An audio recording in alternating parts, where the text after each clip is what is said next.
看天气消息，这个规工全台拢是好天的天气，各地拢有出日头，这大家知影，真适合出门去散步。因为受到东北季风，包括东风影响呢，空气品质有大红灯，特别是中部啊、云嘉南地区的民众呢，爱减少出外活动。另外，连续几工好天气，起码可能要结束啊。中央气象局估计，在后礼拜这礼拜是开始，下晡开始有一波这个方面的报道，中部以北较高会落大雨，还有可能会有春雷。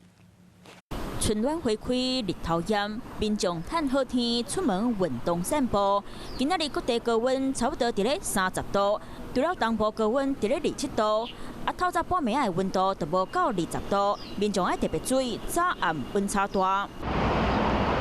中南部的民众想要看到日头，就无遮尔好运。规个城市阴蓬蓬，受到东风影响，西半部歹散气，空气品质歹，尤其是中部、云嘉南地区、桥头、高雄、乌来地区，空气品质到红色的灯，尽量莫去路口活动。高雄、屏东、金门是到柑仔色的灯，敏感的人都要特别注意。雪的方面，会伫咧拜四下晡来，有可能迎接今年头一波春雷。那整体来看的话，其实现在打雷的机会，金马地区、澎湖地区相对是比较高一点的，北台湾地区也有可能会有一些雷雨发生的机会。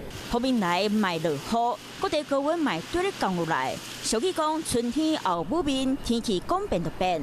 后礼拜还有另外一波方面来，雨啊含雨满、雨伞都要随时准备好势。我是陈雅玲，想要跟我一起从零掌握天下事吗？赶紧按下华视新闻 YouTube 频道的订阅按钮，开启小铃铛，跟我一起探讨公共议题，给您最专业的华视新闻。